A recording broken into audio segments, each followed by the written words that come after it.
Ethan Preston here from Preston Outdoors, and again coming back to you with another technique video. And today we're going to be talking about the drop shot. Now my drop shot setup here, this is another Para-G2, KastKing Para-G2 7-1 medium action rod, and this has a fast action tip. I got this paired with 15-pound, this is like a neon yellow super braid from KastKing, and then I have a 20-pound KastKing Fluoro Knot fluorocarbon leader. Also, I have this on the KastKing Mela 2 3000 series reel. Now, before we get into like techniques and all that other stuff, I want to show you here one of the cool things that I found, and I actually do to all my drop shot rods, is this is just a Velcro strap. It actually, just straps onto itself. And I like to do that Velcro thing so that the drop shot weight isn't fluttering around all over the place. So you got here and it just reels around itself, and then what I actually end up doing is just keeping that Velcro on the rod. I'll show you here. I just literally moved it down a little bit, or sometimes I'll put it down around here, and then I just unhook my drop shot and we're ready to go. Otherwise, if this weight's banging around in the box, it can mess up your leader line, and it also can damage your reel and stuff like that. So, all right, now let's get into talking about the drop shots more.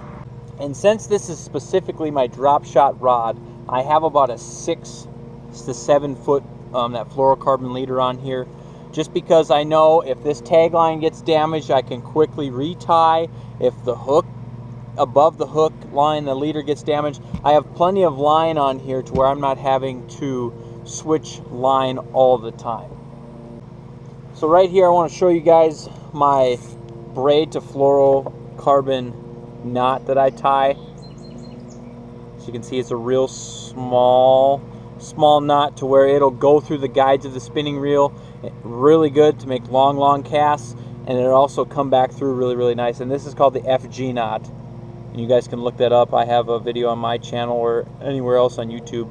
The FG knot is a really strong knot. It's a hard knot to learn to tie, but once you get it, it's awesome. It's really nice the way it flies through the eye loops. Now that we got line, rod, and reel set up, we're going to talk about hooks. Play around with your different style of drop shot hooks. Some people like other ones, some people like different ones. This one is actually, I don't remember the brand of it, but it's a funky looking hook to where I tie a Palomar knot here. The tag line actually goes through that other loop to the weight, which causes that hook to stand straight no matter what bait I'm throwing on there. And talking about throwing the drop shot, here I have a 1/2 ounce.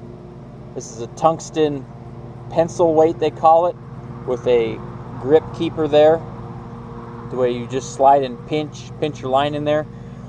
Unless I'm throwing around weeds and stuff like that, 99% of the time I'm throwing a tungsten drop shot weight. If I was you guys, my personal feelings are I would not go with a pinch style weight like this. I would almost go to where there's actually a loop on top of the weight. They call that a casting drop shot weight. And most of the time I'm using a pencil style weight unless I'm fishing around bigger boulders and stuff. Otherwise, I go with this teardrop weight so it doesn't get pinched in the boulders and stuff as much. Same way where I said play with hooks, play with your baits. I have a whole box here of just drop shot baits that I've used. This is a V&M Trickster 6.5-inch worm.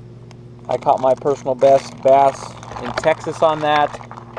You got your classic robo worms. You got all the Strike King lineups. One of the most successful baits I've had in the past is just a 4-inch Senko, and then I've started getting more and more custom with using a 5-inch Senko wacky rigged on a drop shot. So you can try all the baits in the world and find your favorites. Today I'm going to probably be starting off with a 5-inch Senko wacky rig style and show you how I kind of go about that. So that's my setup.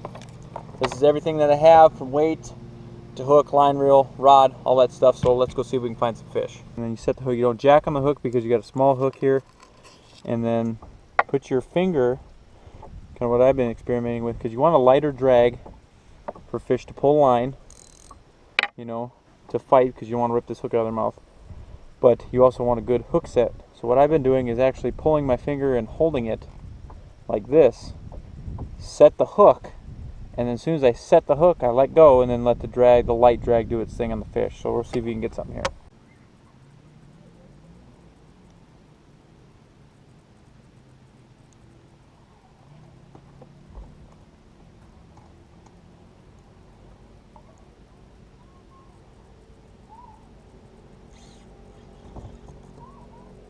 Oh wow, that's a fish.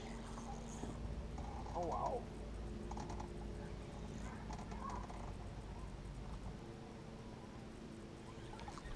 Biggest fish of the day right here, I think. Little hooks.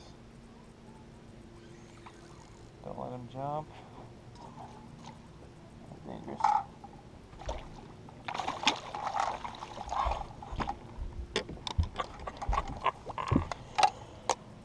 Look at that toad. I thought it was a rock. I think I was on a rock because I threw it in there and set the hook. I felt it wedge in the rocks, and I'm wondering if he didn't see it sitting next to the rock and just bit it and pulled it out. It's not a 5-pounder, but it's good for. Look at that beaut. Let them wear themselves out.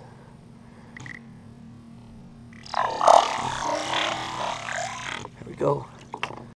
I hope you guys enjoyed this video. Like I said, if you haven't already, follow me on Facebook, Instagram, YouTube, and Twitter, all at Preston Outdoors, and you'll be able to see some more of my fishing videos, hunting videos, stuff like that if you're interested. And also subscribe to KastKing. The links will be in the video below if you're interested in any of their products. I want to thank you guys for watching, and tune in next time.